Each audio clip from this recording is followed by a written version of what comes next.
mudaraba жөнүндө айтып коесузбу дейт. Негизи mudaraba жөнүндө, murabaha жөнүндө көп айттык да. Бул азыркы мезгилдеги жаңы жол менен банктар аркылуу ишке ашырылып аткан исламдагы таза, адал соодалардын бирөөсү.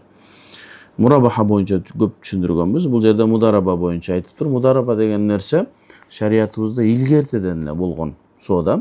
Бул Ханафи мазхабыбызда бекитилген адал соода. Ал кандай?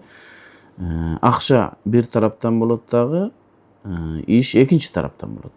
Мисалы бир адамдын акчасы бар, бирок бизнес жолун, акча табуу жолун билбейт.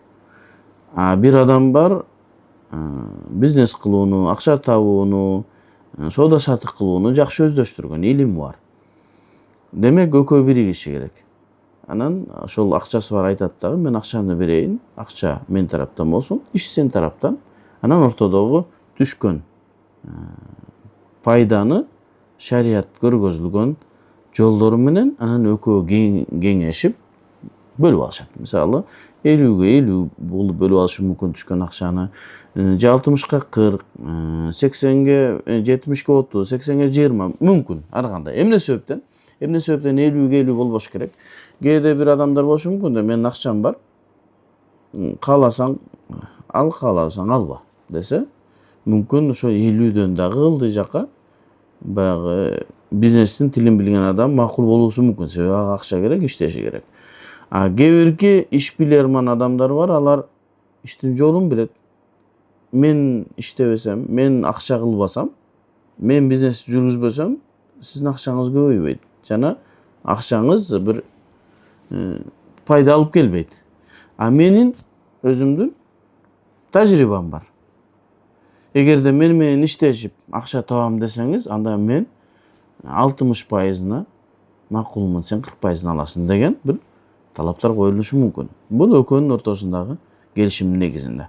Mudaraba деген нерсе шариятыбызда фик китептеринде кеңири айтылган. Анын шарттарын бардыгын бул жерде айтуу кыйын.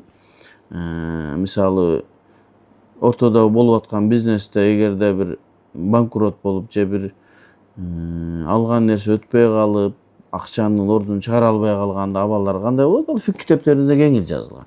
Биз аны азыр кыскачараак кылып айтсак, ушундай. Буну ар бир эле мусулман кыла алат. Колунда акчасы бар, бизнесмен адам кыла алат. Кана бирөө чыксын да акчасын башка жака берсин, иштесе болот. Бирок бардыгын шариаттын негизинде эмне кылыш керек? Жанагындай бир нотариустан өткөрүлүп, аты жазылып, ошол ортодогу келишимдер бекитилиш керек. Себеби азыркы заман бул баягы документтин заманы. Себеби көп адамдар сонун достор, сонун бир туугандар деле башында жакшы башташат да, кийин акчасын бөлө албай калган учурлар болот. Ошол себептен бардык нерсени кагаз жүзүнө жазылып, эки тараптан кол коюлуп, анан кылынса, ошондо жакшы болот. Mudarabаны ошо жогоруда айткандай ар бир адам кыла алса болот. Бирок көп адамдар кыла албайт. Эмнеге? Себеби коопсуздук бар.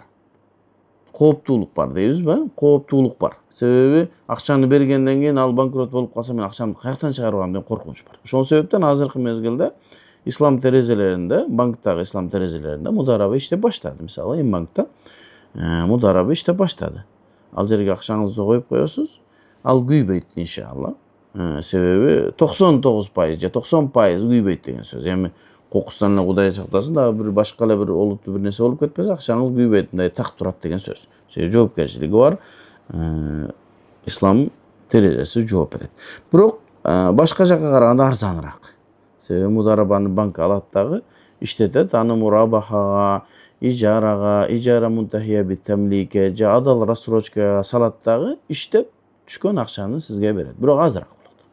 Анан башка жактардан алып иштетсеңиз, анда мүмкүн дагы жакшы болот. Буну ушу менен чектелип турайлык. Бул адал соода иштесе болот.